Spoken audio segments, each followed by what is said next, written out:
All right, welcome everybody to another All 22 Tuesday, the Commander Film Room, easily becoming one of my favorite days of the week. I don't think I'm alone. I see it all over Twitter. People are really enjoying the content, fellas. So thank you, as always. George Carmey's in the co host seat. Mark Bullock, all the way from England, is joining us as he does most Tuesdays. Mark, how are you? I'm doing very well, thanks. How are you guys? A lot of interesting tape to look over. George, let's get to it. What do we got on the rundown this week? Yeah, really looking forward to it, guys. Thank you. My favorite day of the week, Tuesday. It wouldn't be anywhere else with you guys. So, our play sheet checklist. We're going to look at the first Brian Robinson touchdown, a great improv play by Sam Howell. We're going to look at Kenneth Walker's touchdown today as well. Antonio Gibson's touchdown, Sam Howell's beautiful pass to Diami Brown, and looking at Benjamin Sanchez and kind of his overall play. All right, Mark, let's get into it. Cool. So we'll start off here with the Brian Robinson touchdown, the first touchdown, 4 plays into the game, and this one was quite off schedule. It was by no means designed to go this way, but essentially what we have is down the bottom here we have a what's called a dragon concept. It's a slant route and a flat route. And then up here, you've got what's called a spacing concept, where you have two receivers kind of spotting up and a third receiver, which is the running back, going out to the flat. And that's designed to kind of space out the defense when they're in zone coverage. So typically on this kind of play, different teams teach it differently. But generally speaking, when you're getting man coverage or you're getting a single high safety in the middle of the field, you're wanting to work to this concept down here at the bottom with the slant flat. If you're getting a split field coverage with two deep safeties like they are here, generally you want to work to the spacing concept because you're expecting more of a zone coverage from that kind of look. And this is designed to be zone coverage. Now, what the Seahawks do a little bit differently is they have this, their big nickel, which is Jamal Adams down in the slot. He's going to come on a blitz, and they're going to have this defensive end start to rush, but he's peeling and he's matching the running back. So he's peeling off. So essentially they're replacing this rusher with Jamal Adams to kind of screw up the protection scheme. So if we start working into this a little bit here, off the snap, you can see Jamal Adams kind of buzzes just a little bit before the snap and he rushes. And I think Sam Howell gets a hint that Jamal Adams is coming. And so as he's been kind of taught recently, you see that blitz coming and you want to try to throw over it. So I think he initially works to the right, despite the fact that, as I talked about, we're working with a split field coverage with two safeties deep. So he should probably be working to his left. But because that blitz is coming, he's probably thinking, I want to throw over that spot, that blitzer where there should be space. However, as we get into it, we can see that this safety is crashing down. This linebacker is moving across, and this corner is ready to bite up. So that slant route to McLaurin's not going to be there. This corner is going to drive down on this flat route, so that's not going to be there, and that's going to buy Jamal Adams time to come free between those, the right tackle and the right guard. Mark, is the tight end there at the 50? Is that the original read there? Is that Bates or Logan Thomas there? Is that Yeah, his that's first read? Is that what you're saying? it's not quite his first read because there was two safeties. He probably should have been going to this side, but because he had that blitz coming, he probably thought he could throw over that.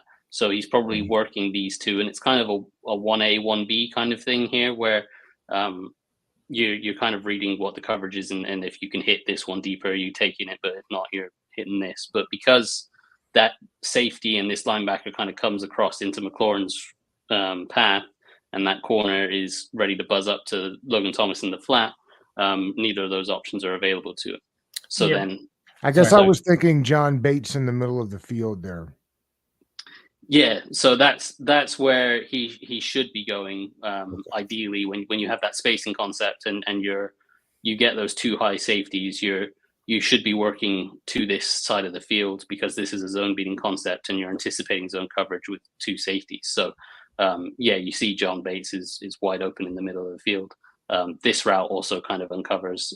So he probably could have gone to either one of these, but because he saw that blitz, I think he thought it's a blitz. It's probably man coverage you typically associate blitzes with man coverage, and so he's thinking he needs to throw over it, but that's not what the case was. It was still a kind of zone coverage, and it was a sim pressure, so they were blitzing this guy, but the defensive end was peeling off to cover Brian Robinson, and so Howell probably looks the wrong way, but as we'll see, he kind of makes up for it by this incredible move of dodging Jamal Adams and then kind of scrambling, and then it's just kind of going off script, and then Brian Robinson continuing his route at the sideline. You see from the end zone angle here, you see how he's obviously looking to his right, he's thinking throwing. You can see just how amazing this move is to avoid Jamal Adams. This should be a sack on a vast majority of quarterbacks. It probably is, but he manages to just kind of sidestep and shrug past him, which is incredible to me. And then he does this really nice throw where he's just kind of flicking it out, and Brian Robinson is off to the races. So that was the Brian Robinson touchdown. So real quickly, Mark, before we move on, I guess my takeaway, Jamal Adams just comes in that fast, right? Because you talked about the initial read kind of being the flat slant. You could potentially throw it to the flat and you throw it over the blitzer. It seemed like there was an opportunity where the flat was actually open. Like, do you think he could have potentially threw that ball, or just Adams coming in so quick, he just had to react to it quickly because it looked like it was there, like boom, right there, boom. I mean, you maybe think you can just get that ball out immediately to the flat, but I think what he sees is this corner here. Gotcha. He's kind of immediately, you can see him already ready to kind of jump that. And so by the time that throw gets there, that corner could possibly make up that ground. Yeah, it's a minimal gain anyway, right? 2 or 3 yards at the most ideal outcome. Gotcha, okay. But I mean, when you're seeing a blitz and you know that you don't have the protection sliding towards the blitz to pick it up, that probably would have been, like, if he had just set up and threw immediately, taking a 2 or 3 yard gain and having your tight end get tackled immediately is going to be better than taking a sack. So true. Getting that ball out quicker in an ideal situation would be better, but a more ideal situation is that he's going off of that. We have the split safety field, so I want to work to this spacing concept, and John Bates wide open in the middle is where the ball really should be going to.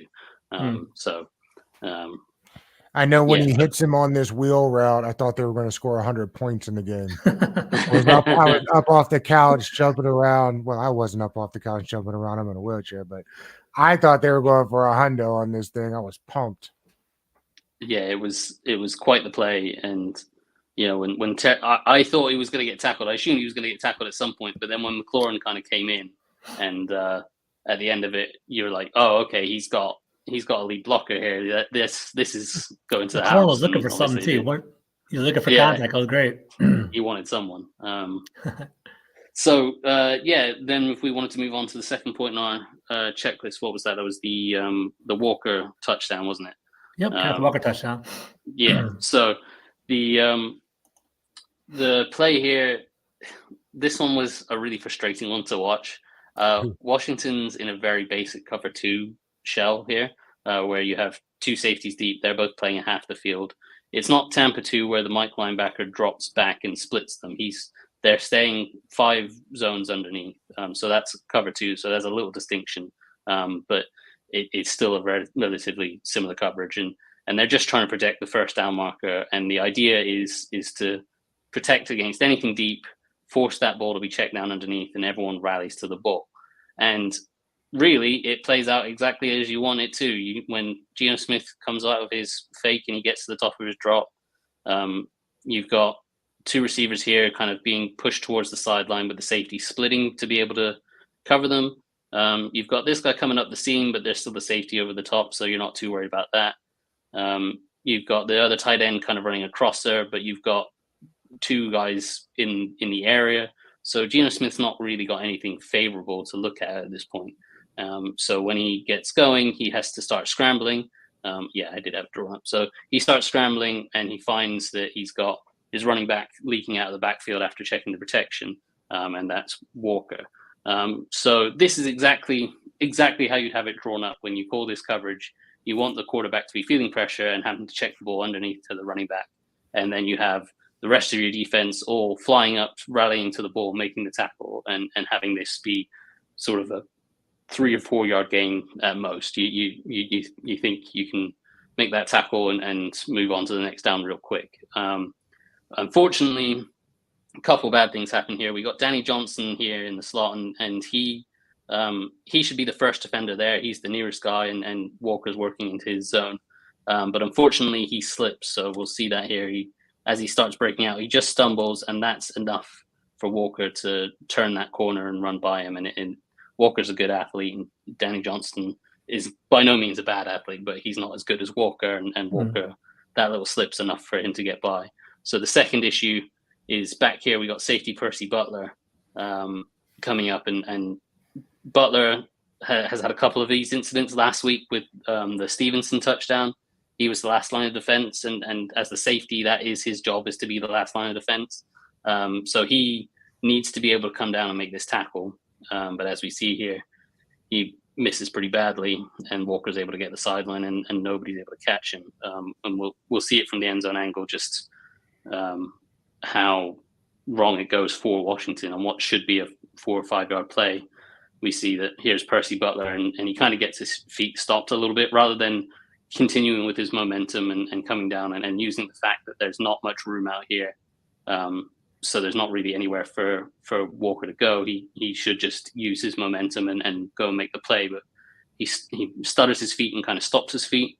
And that's enough for Walker to just do a slight little move and get by him on the outside. And then Butler misses the tackle. And he really still, even from that position, should be able to make that play. But he doesn't. Walker breaks through, and then it's just like how we saw Brian Robinson is off to the races, and that's the second touchdown, unfortunately. So, Mark, we've had this conversation on the podcast recently on Mondays, and it's like, what is the juxtaposition between what the defensive coordinator is calling? Everybody wants the defensive coordinator to get fired, right? And I get that. I totally get that. Yep. But also, like, to your point, I feel like, and this is the beauty, this is why I love these Tuesdays, right? Because when you turn the tape on, it's like, yeah, I get the defense is vanilla, but the concept worked. If you ride to the ball and make those tackles, then that was a third down killer, right? I mean, they were ready for that. Again, another place where, okay, whether Danny Johnson falls, maybe he was in the right spot, and if he doesn't slip and fall, he makes that play. Maybe Percy Butler needs to make that tackle. I get that, but where are you on the blame scale here? Can we do the blame scale out of 100%? Like, where are we on players not being in the right spot and the coordinators not putting them in the right spot? Yeah, I mean, on this specific play, like, as I kind of mentioned, Let's do in general. Okay, so in general, like, I mean, I'm on record for probably 2 seasons now saying I would have fired Jack Del Rio 2 years ago. Like the defense, they seem to have like a spell of 3 or 4 or 5, maybe 6, 7 games a year where they look decent, but they always start off terribly. And they've just generally, if you look at the numbers throughout the whole 3.5, nearly 4 seasons now, they haven't been good. So I would have fired Jack Del Rio, and there are a lot of moments where I'm questioning, why is he doing this? Why is he doing that? And like we've talked about with Emmanuel Forbes, you drafted a guy that is a zone corner thinking it's going to be his own scheme, and then now you're playing a bunch of man, and it doesn't really make sense. And that stuff is stuff where I'm like, why is that happening? That should not be happening, especially after the William Jackson thing where it was the exact opposite.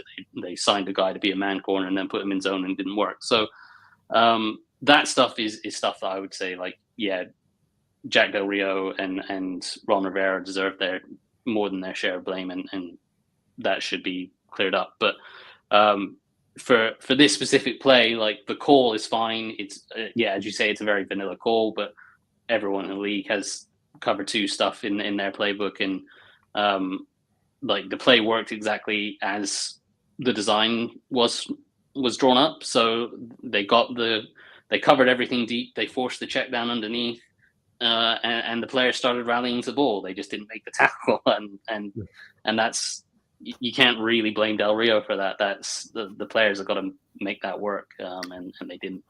I'm with you, Mark. I think holistically, there's been errors in defense with Jack Del Rio for years, but on that particular play, it was all about execution, right? They're supposed to be there. It was designed well.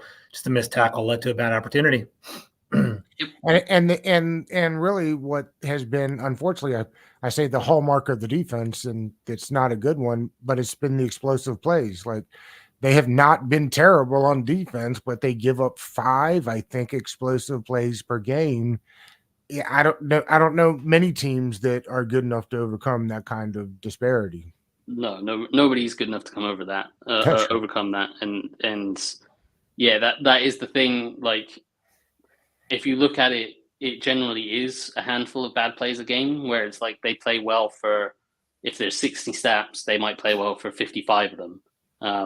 But the 5 snaps that they get wrong are 64-yard touchdowns these past few weeks. So yeah. like you can't really excuse that. You can't write that off and be like, oh, well, it's just 5 bad snaps. Like, you can write that off in certain situations, but when it continually happens and it continually costs your team explosive plays, that means your team's giving up points.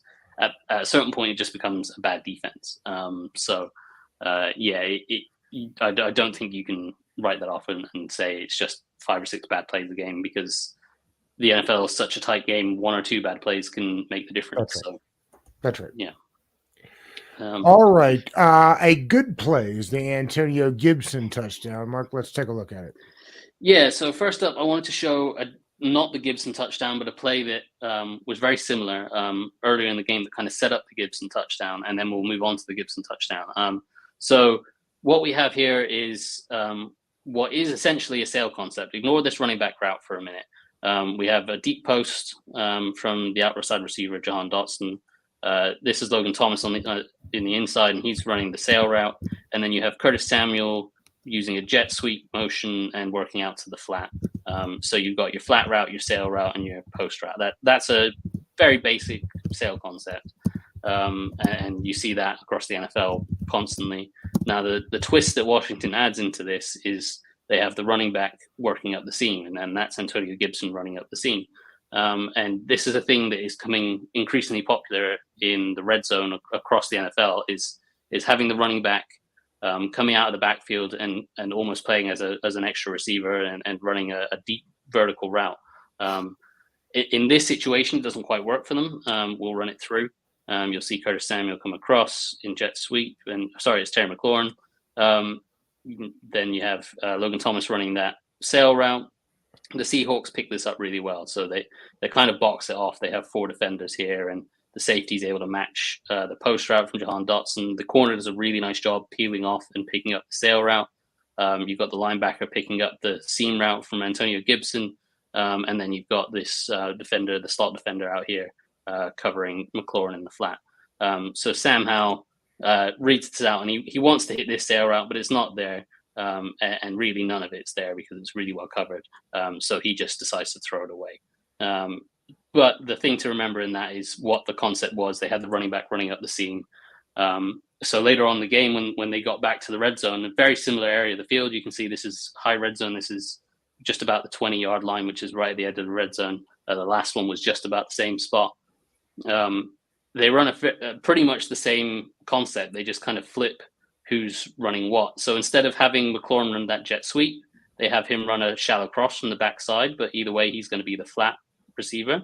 You've got Jahan Dotson running the deep post, and then you flip Antonio Gibson and Logan Thomas around. So instead of Logan Thomas running the sail route and Gibson running the seam, Thomas now runs the seam. So him and Dotson are both running very similar routes to vacate space. They're just there to clear out this corner, this safety, and this safety. We want them all out of the picture. So they're running vertical.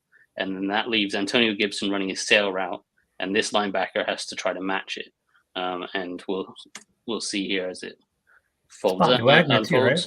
Sorry. Yeah, it's Bobby Wagner, who has had an amazing NFL career. He's not quite the coverage linebacker that he once was, but he's still a very good linebacker. Yeah, very good. But you'll see here, Logan Thomas's route takes both the safeties out of the way.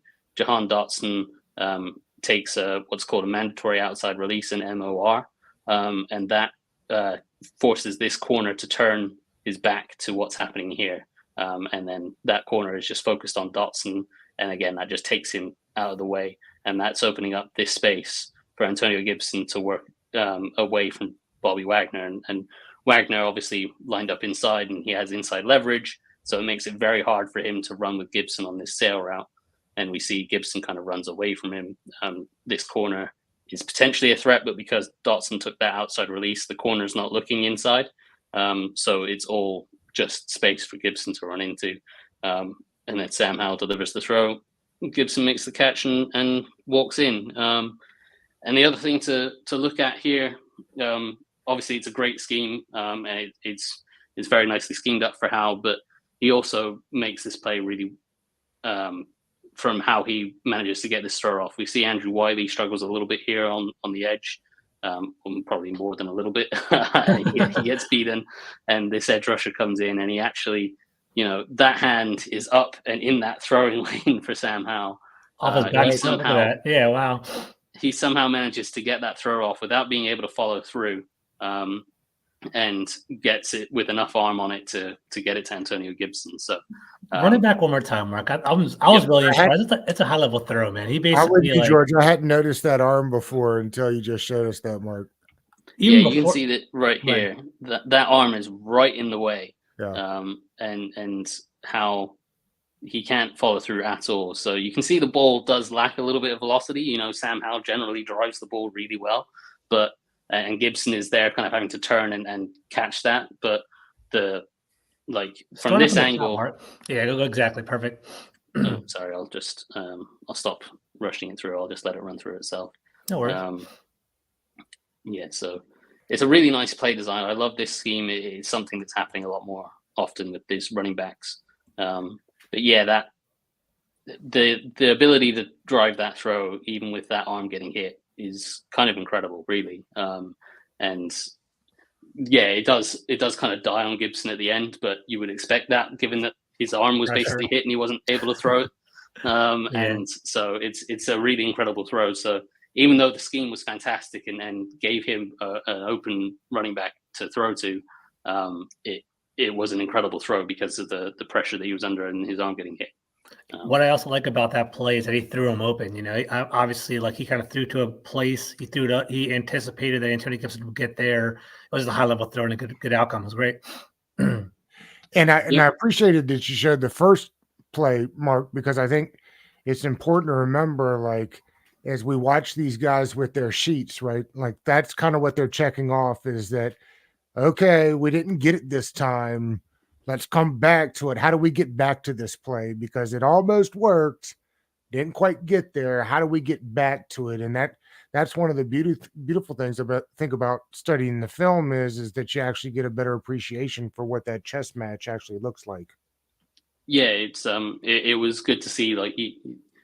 It's something that Bieniemy and all the top coaches really do very well, where they identify a look and a situation that they think a look might work. But they have backup plans and adjustments that they can make. And if the look doesn't work quite right the first time, they can make some subtle adjustments like we saw there, where they turned the jet sweep into a shallow cross and they switched Thomas and Gibson's routes around. So in reality, the four receivers were ending up relatively in the same places, but they got there slightly differently. And that was enough to get the defense out of the coverage that worked the first time, and it didn't the second time, obviously. So it was nice scheme, very good, and hopefully see more of those running back routes in the red zone. Well, I was just going to ask you, I think the fan base has been clamoring for more running back targets for years. It still felt like they were a little slow in the beginning of the season. We're seeing more of it now. And so obviously the fan base will be wanting more of that next week. How much of this was based off of that kind of cover 3 look that Seattle likes to run, and how much of this is something that just can be forced on a weekly basis, do you think? Yeah, it's a little bit of both. Certainly, like things like sail routes, sail concepts, like both of these are things that are specific to cover 3 teams.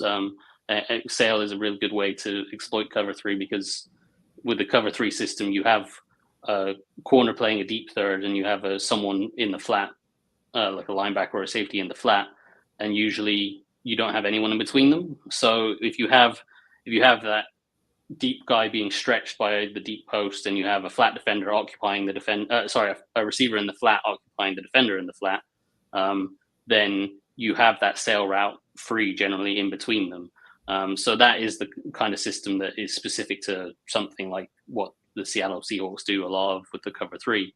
But also, as I mentioned, these kind of running back sort of seam routes and sail routes in the red zone are becoming more and more popular around the NFL. And just generally the running back targets like Brian Robinson and Antonio Gibson have both shown that they are very capable with the ball in their hands, and especially Robinson in this game.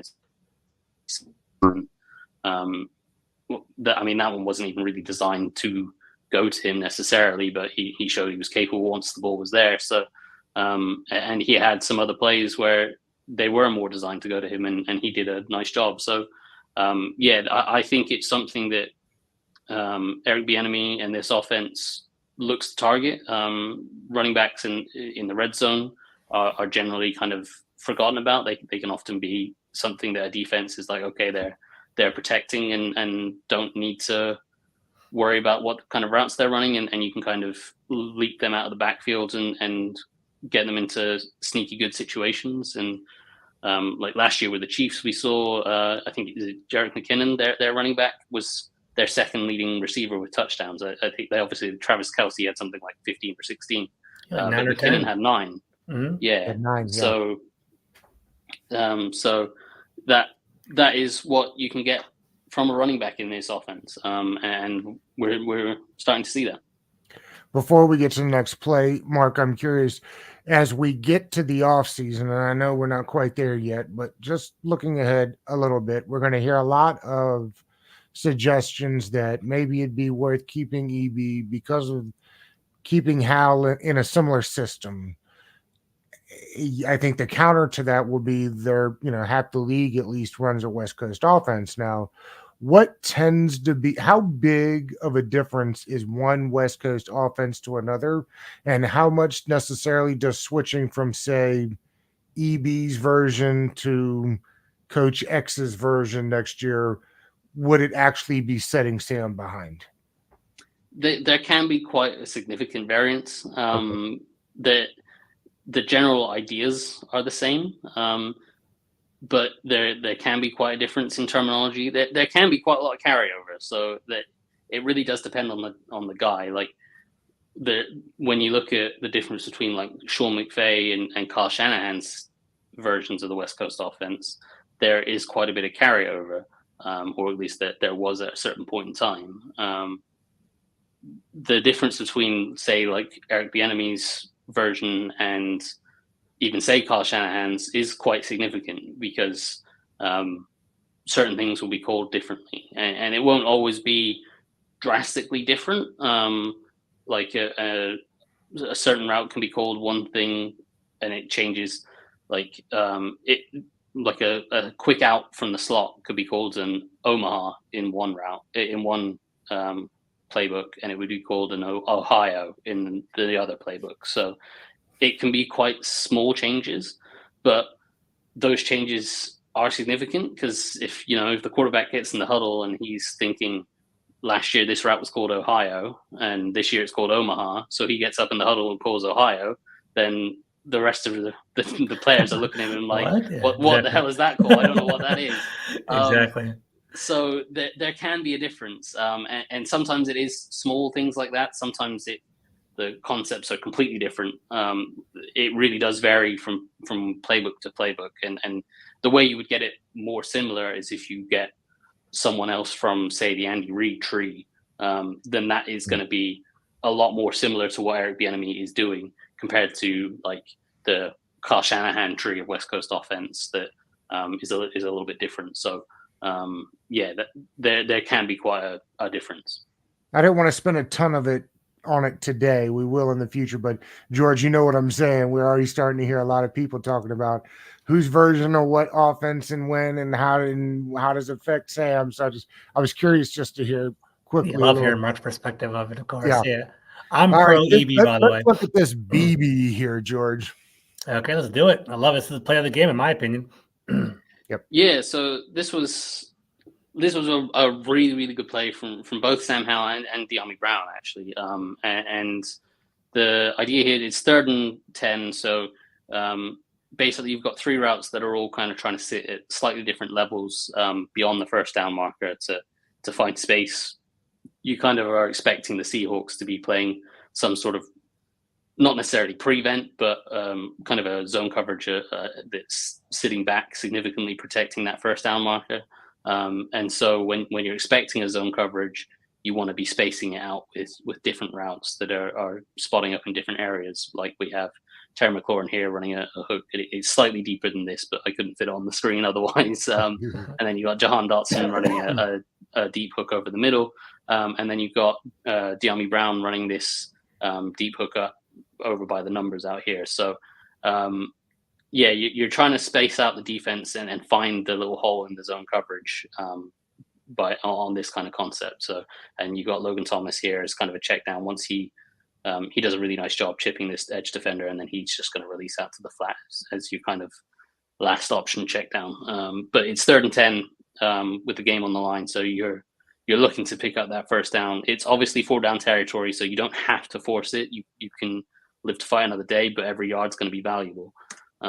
So as we run it through, first thing I'll highlight is, again, Logan Thomas does a really nice job here getting a chip and forcing this defender wide, which really helps set up Charles Leno's block.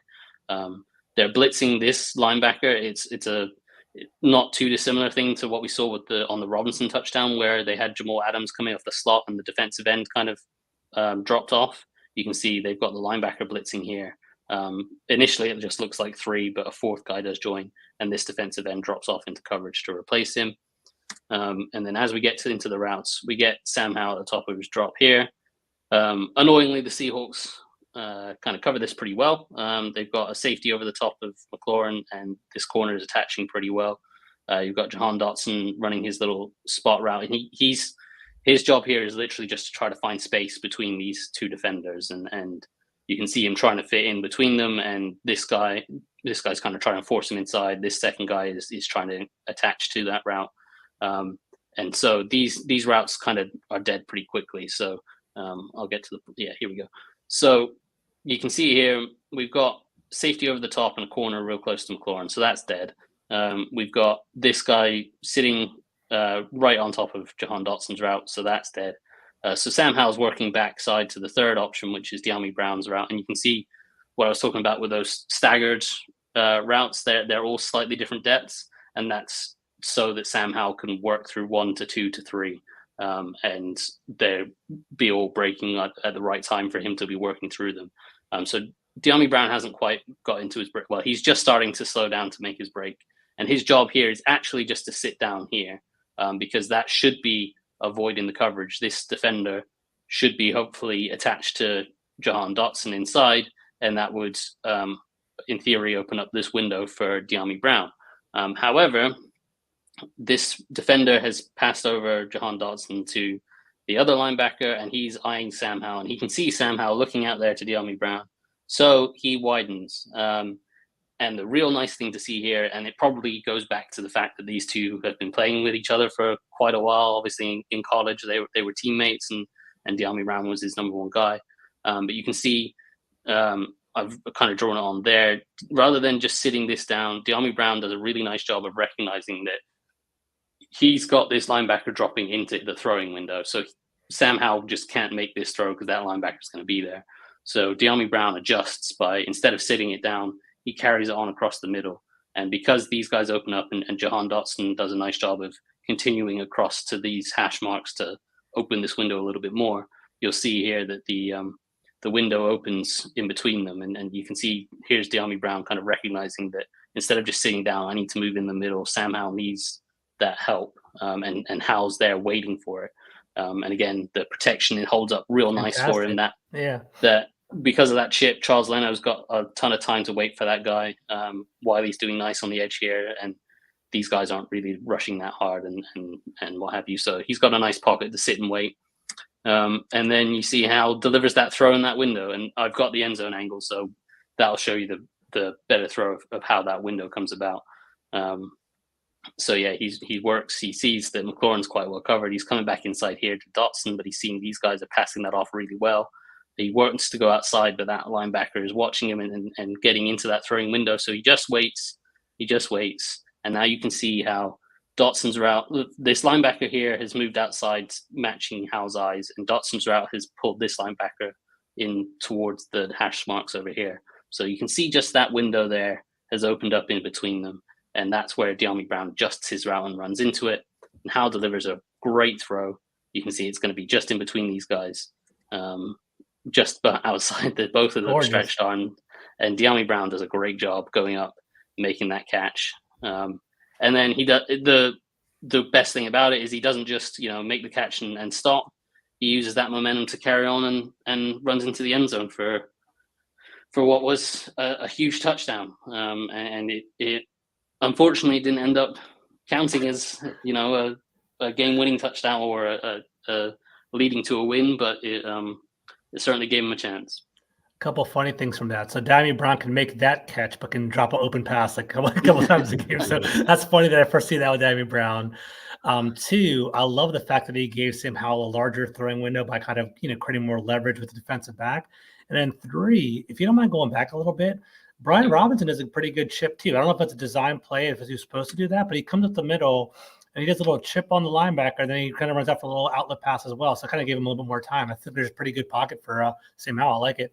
Yep, you're exactly right. And yeah, those he was mainly more protecting and not really running much of a route. You can see like running backs, when you can tell when they're protecting, when they're running routes. When they want to run routes, they are very quick to check the protection and instantly want to get out into their route so they can get the ball. And exactly. Brian Robinson is not doing that here. So he knows he's meant to be mainly protecting, but because the Seahawks only really rush 4 and the kind of these two aren't rushing all that hard, he's able to kind of help out with that linebacker, help secure it. And then he's sort of releasing slowly, thinking, I've got nothing else to do, so I might as well. But he's not really part of it. But yeah, he gets a nice little chip there, and yeah, that pocket is real nice, and that throw is a thing of beauty, really. Mark, can you roll it back to the beginning of the other? Yeah. Now, this is nitpicking, but I'm curious when they teach this. You had mentioned about how he's trying to find a soft pocket for him, but he starts bringing this thing in. Does it actually help if he just keeps that thing flat? Is it just me, or does he start breaking that route back? Diami does. Yeah, he floats this thing back towards the line of scrimmage just a little bit. And I wondered if he'd have stayed. Watch when he comes out. He starts coming back to. They teach him to come back to the ball, or should he have stayed flat there? Yeah, so that was essentially what his route was designed to be. Was he was meant to just be running that deep hook. So he is meant to be coming back to the ball, like you see with McLaurin doing here. Right. McLaurin comes back to the ball, and Jahan Dotson is meant to be finding space and coming back to the ball. Okay. And Diami Brown's meant to be doing the same thing. So he's meant to be coming back to the ball. And so that's why when he's going into his break, he can't tell that all of this is going on underneath. So he's coming back to the ball. And as he does that, he spots this guy coming out. So you can see, he makes that first step kind of back towards the ball. Mm-hmm. And that's where he can see that this guy is in that throwing window and that throw is just not going to happen. But that's when he then thinks, okay, well, I can adjust and I can run this out here and continue this route across the field and work into that space. So, and also to maybe, I'm sure it's not the same play, but it looks very similar to a play he would have thrown an interception on in week 3, right? I mean, remember when he throws the interception to the dropping linebacker? That just feels like if this ball goes 2 feet in any direction other than where Diami's at, bad news in week 3, it feels like that was an interception. I don't know if that's luck or if that's him being more confident with his throws. Yeah, it's hard to say exactly because you don't know whether Diami Brown's making that adjustment in the route. I think a few weeks ago, but I think it's probably not necessarily a throw that would definitely result in this kind of completion. It may well have resulted in, him.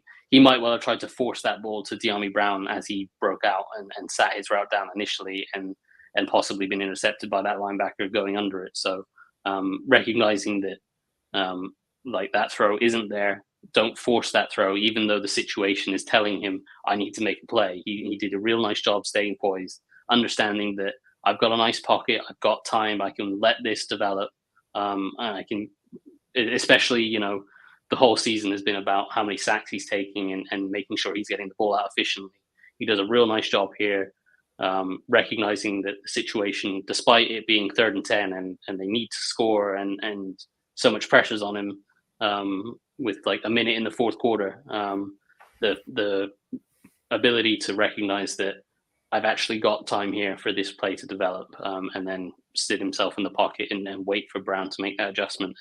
And Brown also deserves just as much credit for understanding the issue and adjusting his route accordingly and giving Howell that throw to make. So it was a real good play from both of them.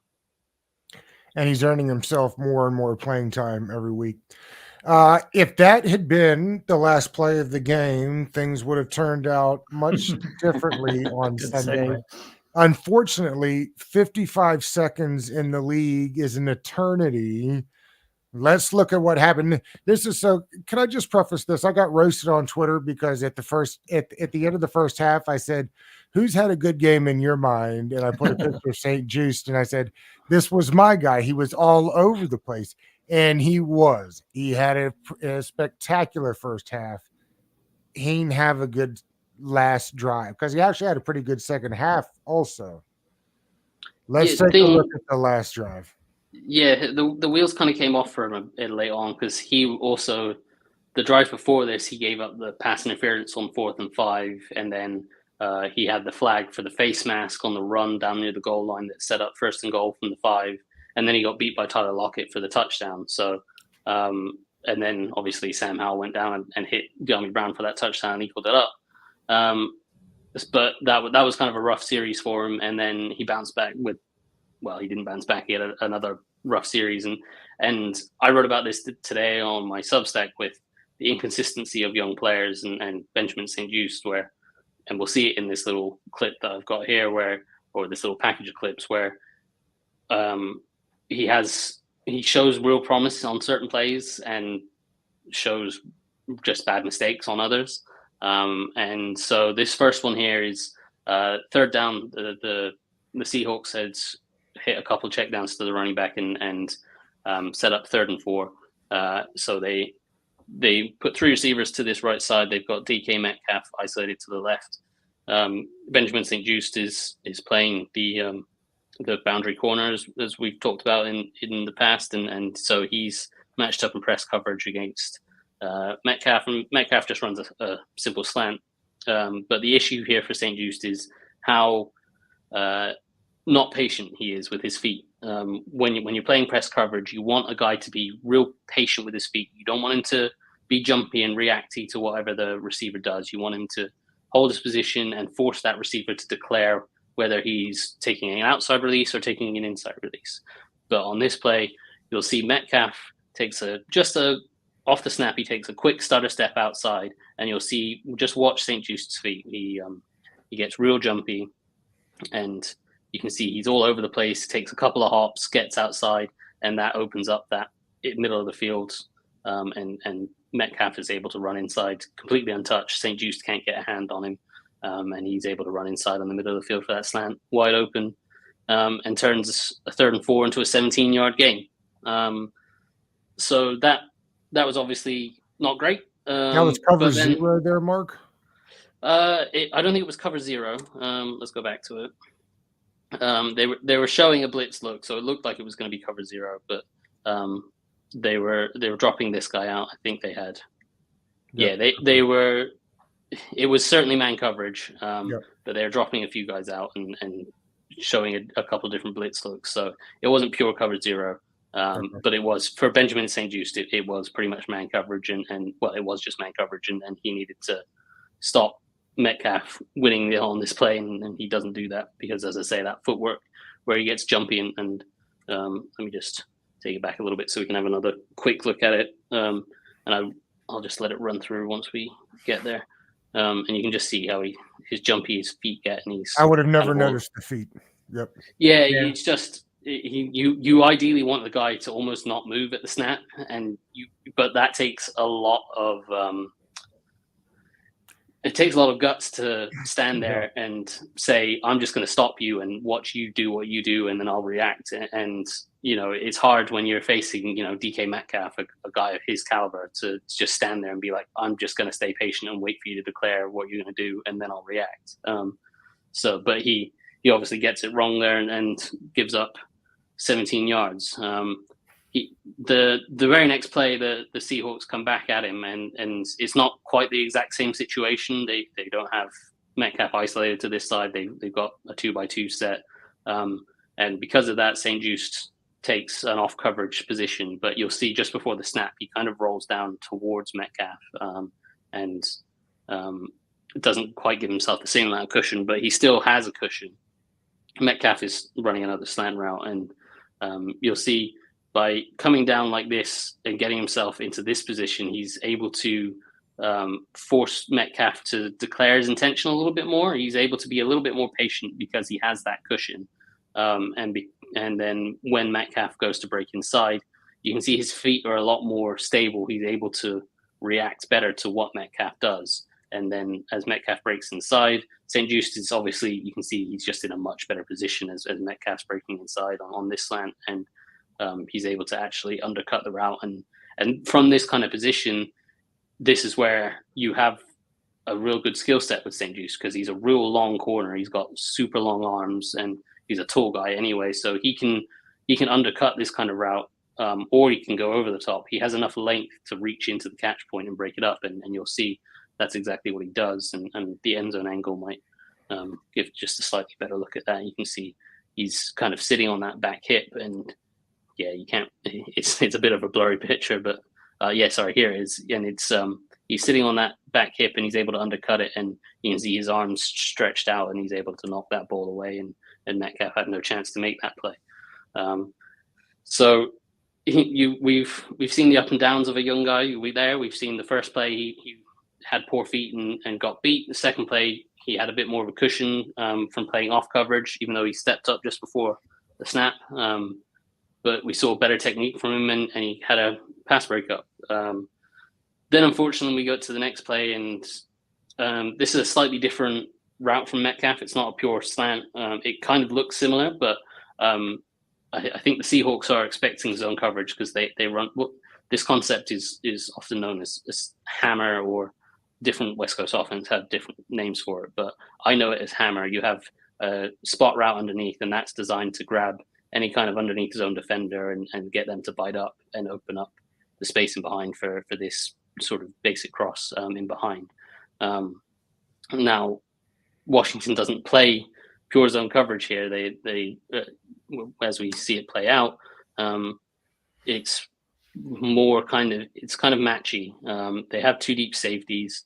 You can kind of see this linebacker, Damon Davis, matches this route. You've got Kendall Fuller matching that route, and we got another linebacker here matching this route, and we got St-Juste who should be matching Metcalf. But as Metcalf approaches, St-Juste kind of tries to get his hands on him, and he does have a little bit of an issue of trying to be just a little bit too grabby, and by kind of focusing on trying to get his hands on him, he kind of ignores exactly what's happening, and as Metcalf kind of breaks in, St-Juste kind of lets him go. I don't know whether St-Juste was feeling like this was maybe more of a zone coverage, and he's expecting this safety, Quan Martin, to be driving down on this. I kind of feel like this is more St-Juste should be attaching to that route, and he didn't. But I could be wrong on that. It could be that he was expecting that safety help and didn't get it. But Metcalf the result either way is that Metcalf breaks free over the middle, and he goes to work afterwards and gets them down into chip shot field. Well, not quite chip shot field goal range, but yeah. So that was the one that set them up for the field goal, and you know they managed to get lined up and spike the ball with a few seconds left and hit the field goal to win the game. When fans say Diami Brown should have gone down at the 1 yard line, you say what, Mark? No, I don't think you can. Because I got that all day today. Yeah, I mean, there's no guarantee you then go and score. Obviously, you'd like to think you can get 1 yard on 4 plays, but you know, there's no guarantee that happens. And if the game was tied and you just need a field goal to win it, sure, go down at the 1, run out the clock, kick the field goal. But when you're down by a touchdown and you need the touchdown to tie the game, you take that touchdown when you can get it.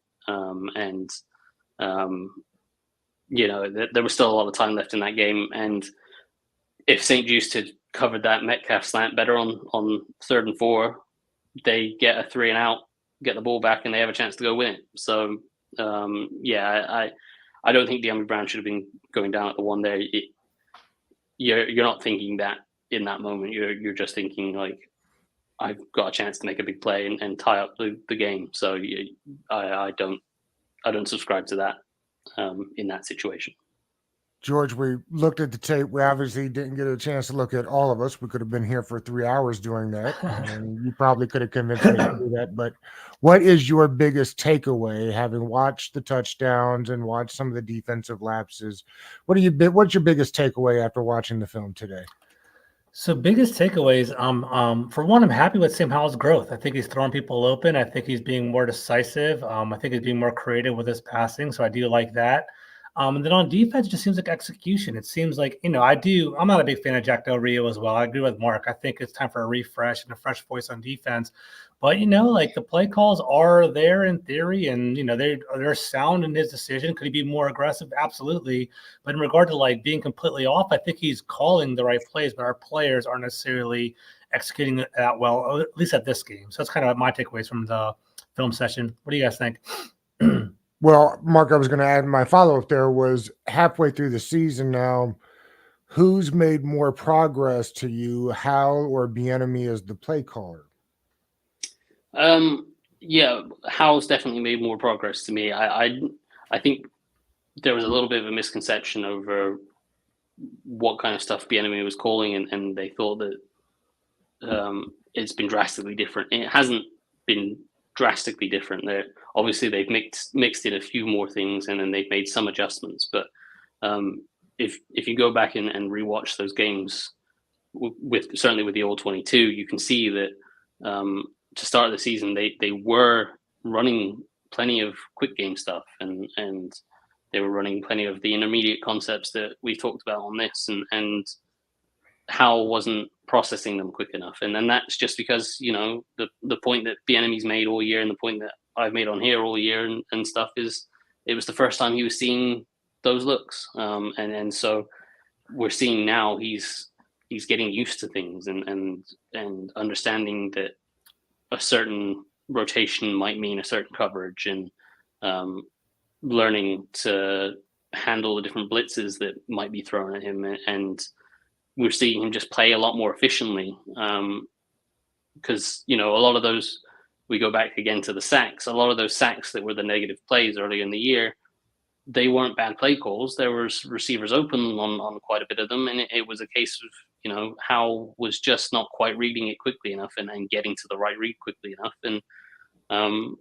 And you know, as I say, there were times where, you know, Andrew Wiley just got beat by, you know, Hassan Reddick against the Eagles, and Andrew Wiley just lost to him real quick, and then you can't do anything about that. And in that Giants game in Week 7, there were times where we talked about on here where they just didn't have the protection going the right way, and again, that's partly on Sam Howell too. But they've done a better job of that, of identifying those blitzes and stuff, and getting the right bodies going in the right direction to pick those things up. And Howell is playing a lot more confidently and a lot more efficiently. So, yes, Eric Bieniemy has made a few adjustments here and there, but it hasn't been the huge drastic, like all of a sudden he's calling a completely different offense. There's a lot of the same stuff he's running now that he ran in week 2 and week 3. It's just how's executing it better. I was going to say, just working with you guys and, this week-to-week film study, it seems like anything, Eric Bieniemy can be a little bit stubborn. I remember in the Giants game, he's like, this play should work. It's designed very well. Like, if the people execute it correctly, these guys are wide open. So, maybe he's kind of fine-tuning and changing a little bit, but I think the people are executing it better on offense. Maybe somehow it's processing a little bit faster now. So I think now it's just starting to catch up. It's starting to become a beautiful mix, which is good. And we're starting to see some growth.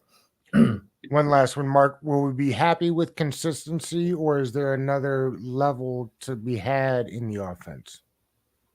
I mean, there's definitely more levels to go in the offense. Like when I was studying what Eric Bieniemy was going to bring to Washington, I was watching a Chiefs offense that was in year 5 with Patrick Mahomes, and then year 10 under Andy Reid. Right. And Eric Bieniemy had been there for 10 years and 5 years the offensive coordinator. So like that was a very complex. That was the high level of what this offense can be. This is year 1, so there's only so much you can throw at a young quarterback in year 1. So it's nowhere near as complex as what the Chiefs were running last year or what they're running now. So this offense can certainly climb way more levels, but that would be, that's not a thing that will happen in this year. That'll be a thing that happens if the scenario that we talked about where Eric Bieniemy stays around as the head coach and continues to develop Sam Howell and they get that continuity around for 2 years, 3 years, 4 years. That's what I want. Then you see that offense possibly develop into that. But that's so the offense definitely has room to grow. But and a great point. It's easy to forget year 10 for Andy Reid and year 5 for Mahomes. Easy to forget 1 year for everybody here. Exactly. So there's definitely a way higher ceiling for where the offense can go. Sure. But that's looking down the line.